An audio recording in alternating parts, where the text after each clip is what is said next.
What's up everybody, XtremeRC here, or Brian Sanders from Team Durango. This is going to be my second installment on my Team Durango build series, so this is going to be part 2. Last off on part 1, we ended off on page B1. We just installed the shock tower and the chassis brace, as you can see down there. Now we're going to start on page B2 and putting on the front A-arms. These new Team Durango front A-arms are really cool compared to the old Gullwing ones. These ones are not just your standard straight arms that you see on a kit. You can see that these things look very beefy, but they still are very light. When you look under them, they also kind of have a scoop to them, so you'll see that there is a little bit of a scoop. Almost like a reverse Gullwing, you could say. And this calls for better air travel under it, so you can have some better aerodynamics when flying through the air, and this has performed very well with much of the Team Durango racers out there. So this is an overall improvement from the last A-arms on the DEX210 version 1. Now that we talked about these really cool A-arms from Team Durango, let's go ahead and get these things installed onto the actual kit. First things first, I want to tell you how you guys can figure out which arm goes on which side. So this is going to be your left A-arm, which will be my left. And you can see by this little bubble that sticks out of the back of the A-arm, it's kind of a little casing. That's where your pin's going to go through, and it'll be resting against that, holding your arm into place. So this is going to be your left one. Also on these A-arms, there's a little TD logo that faces out towards the front of the chassis, so you'll be able to tell by that as well. So once you get them onto your bulkhead, they should sit there. Be careful because they can fall off. It's nothing holding them in. Get your pin here from your bag B2 and push it right through. Easy as that. So we're going to do the same on the other side. So once you have the two front pins, or the two pins that hold in your arms, we're now going to get this aluminum brace, and it's going to sit right over these pins on the two outermost holes on this little brace here. So you can slide it right over the top, and it'll sit in just like that. Now once you have that completed, you're going to get this little plastic piece that is off one of your part trees. I'll show you guys in a minute, and it'll go over the top of this brace, and it'll screw in through these two holes. Once you guys find your part tree here that has this plastic brace on, it is going to be part tree 320269. It'll look a little bit something like this. You might have a little bit other things on it, but now we're going to take this little piece off, snapped off really easy. Looks like this. You can see the two little holes there where your screws will screw in that are provided in bag B2. So make sure you have your screws and stuff all ready together. This piece will slip right over this aluminum piece here that's holding your pins in. Let it sit there, it'll snap right on. Take these two screws that are provided in bag B2 and screw them into the front two holes on this plastic piece. So now that you have your front brace on with the two screws in, the front end of your car should look something like this. You also have your droop screws in as well. Both sides. You can really see how cool these arms look on this car. I really can't wait to see how they perform. I'm sure they'll perform very well. Now guys, we're going to start on page B3, and we're going to be starting on the front hubs. Now here's B3 guys, we're going to be starting on the front hub assembly. Now once you have it open, make sure to pour everything out nice and slowly. You don't want anything loose to come out, just in case, for precautions. Now as you can see, all your little hardware is in a separate bag. Very nice here. Set that off to the side. Open this up. This looks like your part tree that has your hubs on it, which is part 330339. Take this out of the Ziploc bag here.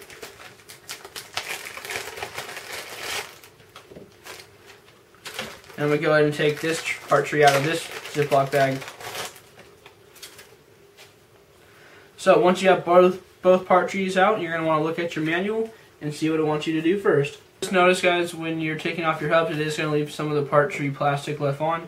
I like to use Lexan scissors just to cut it off real fast. There it goes flying off somewhere in my room.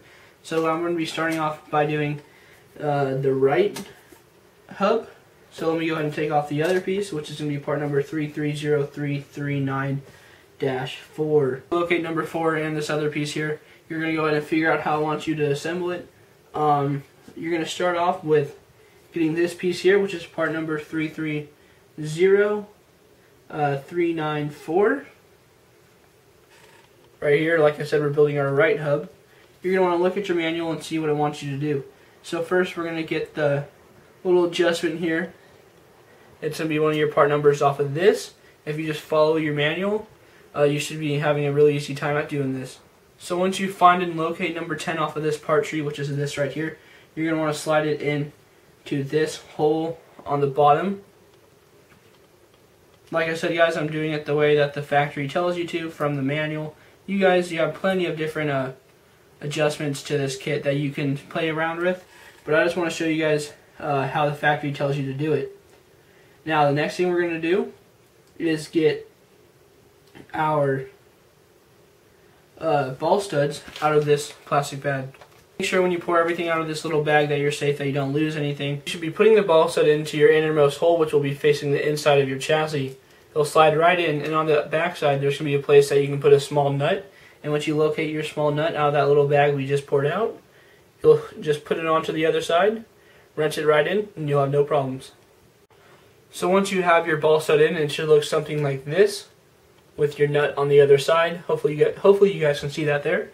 Now the next thing we're going to be doing is assembling this piece, so we can just screw it on to this. It's going to sit something like this on your car. This is where your servo is going to be attached to and stuff like that. Off your part tree here, we're going to get adjustment number 1 off of it. It's going to be number 3 on your part tree, but it's going to have a number 1, or no, it's not. It's just going to be number 3 on your part tree, excuse me. And it's going to fit or slide right in to this opening right here on your hub piece. So once you get that in, it should snap right in.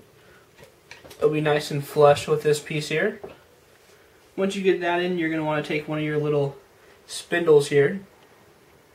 The side that has this piece sticking out is going to go towards the, going to go inside of this piece. So it can be a little rough to push this in, but once you get it in, it'll be there nice and steady. On the back side, you're going to get your screw 705005, which is going to be a screw size of 3 by 10 millimeters. So it's going to be one of your smaller screws inside this little bag here. So it's going to be this one.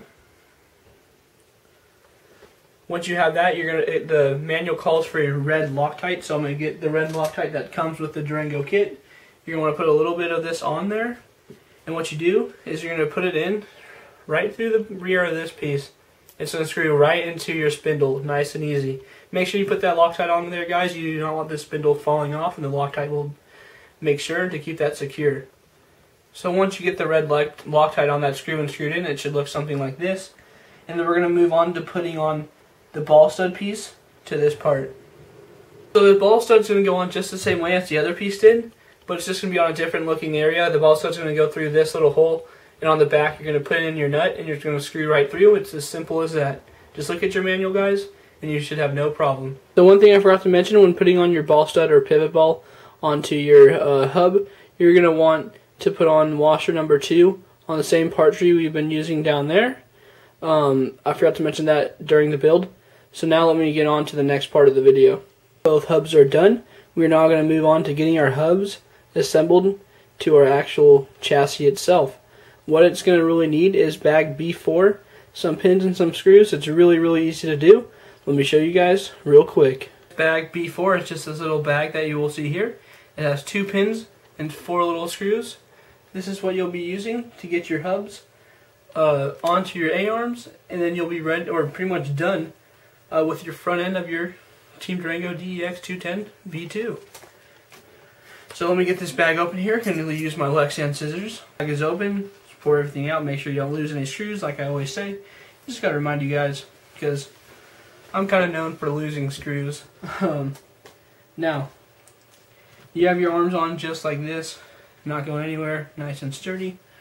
I'm going to work with my, let me see here, hold on, let me look at the manual. So yeah, my left, I'm going to be working with my left.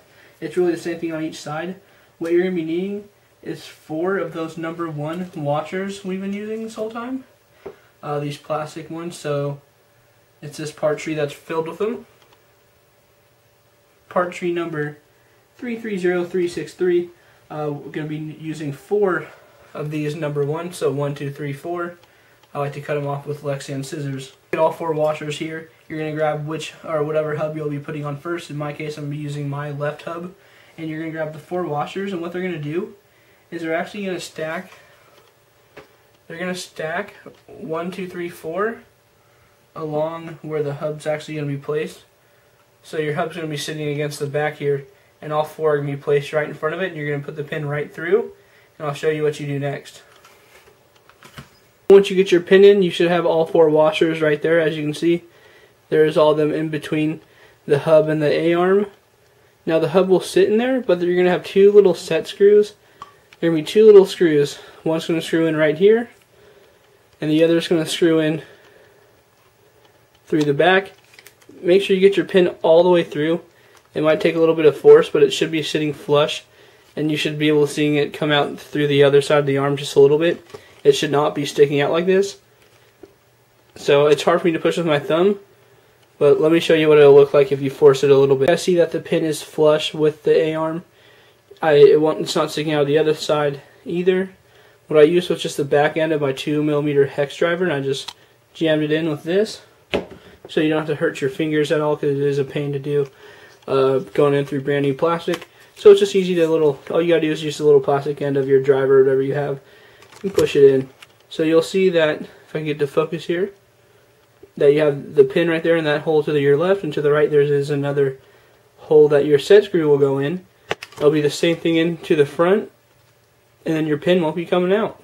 So these are the 2 little screws you will be using to hold in your A-arm pin. These are screws number 705029.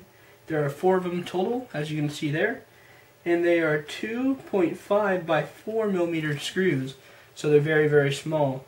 They are 2mm heads though, I believe. So, they are, oh no they're not. They are actually 1.5. So you'd get your 1.5 driver out. Put them right in. Hopefully it'll focus there. You can see that'll sit right there. All you do, go into that little hole in the front of your A-arm next to your pin, screw in through that brand new plastic there. Might take a little bit of force, but it will go in. As you can see there, it is going in. And you're going to repeat the process on the back side. Now that I've showed you guys how you put your arms on your Durango kit, or not your arms, now that I've showed you guys how to put your hubs on, sorry about that guys, just like part 1, this is going to be unedited, just because I do not want to really have to take the car apart and show you guys how to do it over again, to be honest. But hopefully you guys are getting knowledge from this. Now all you do is just flip it over and put the same screw in that way. If you guys have any questions about the hubs, because I know it is kind of a tricky thing for some of you, let me know in the comments below, and I'll personally get in contact with you, and I will help you out. It would be my pleasure. Once you guys get it figured out, you shouldn't have any problems at all though. See, this screw right here, or this hole right here, is giving me a little bit of problems, but once I pushed in a little bit, I was able to start creating my threads. These A-arms look really cool, guys, from the bottom. When you guys see these in person, you guys are going to really dig them. They can't wait to get this thing on the track. Guys, once you guys are done getting the 2 screws in on the front A-arm to hold in your hub will sit there, and you're good as new. Well, it is a new kit, but you're good. Yep, you're good. That's a good way to say it. You're good. Now, on the other side, you guys should already know how to do it since I did show you on this side. All you do is get your hub, put it inside, hold it a little bit, get your 4 washers, get them placed in there. One of the tips that I recommend is a little gross. Get your 4 washers wet and stick them together. You can use your saliva. That is actually what I use. I lick my fingers, put them together, they'll stick together. And I set them right inside, throw my pin in, and put my 2 screws in, and it's really easy to do. So I didn't want to leave you guys behind and actually not really show you how I put the washers on. Honestly, I just get these washers a little bit of wet with some saliva. I just lick my finger and get these a little bit wet, and they stick together. And I'll just stick them onto this pin while I stick the pin in through this arm. And it's going to be hard for me to do it, so I don't think I'll be able to. But I'll set the hub on just like this, and then I'll stick the pin. See if I can do it. Come on, Brian. Nope, can't do it with this finger. But I'll just hold my hub on just like this and push my pin through, and then you'll be as good as good. Even if that makes any sense. But you'll be good. Then you'll just have to screw in each screw on the side of your A-arms. So this screw right here, and the screw on the other side that I showed you earlier, and then you should be good. Now guys, this concludes part 2 of the DEX210v2 series. Stay tuned for part 3. I tried to make this one a lot shorter than the last one. I know the last one you guys are probably still even watching that as I upload this one, because that one was just really long, I think 26 minutes. But I hope you guys did enjoy that one, and you guys enjoy this one. Next time on this series, we are going to be going on to page C1, and we're going to be installing the rear hubs and the dog bones. So stay tuned for that, guys. I hope you guys will enjoy this video as well. So if you guys like this video, make sure to please leave a like down below. And if you guys have any criticism, please let me know. Make sure you guys check out Team Durango's Facebook and their website and get all the knowledge you need on getting your future kit so you can build this just like me. Also, if you guys have any questions, please ask me down below. And if you guys have any comments, let me know down below. Please like this video if you guys did like it. And please subscribe if you guys like what I put out as well. So this is exactly what your car should be looking like after this video. It doesn't look like much, but we did get the A-arms on, and we got the A-arms on and the hubs built. So I think that's pretty good to leave off on, guys. So if you guys did like this video, please let me know. See you later.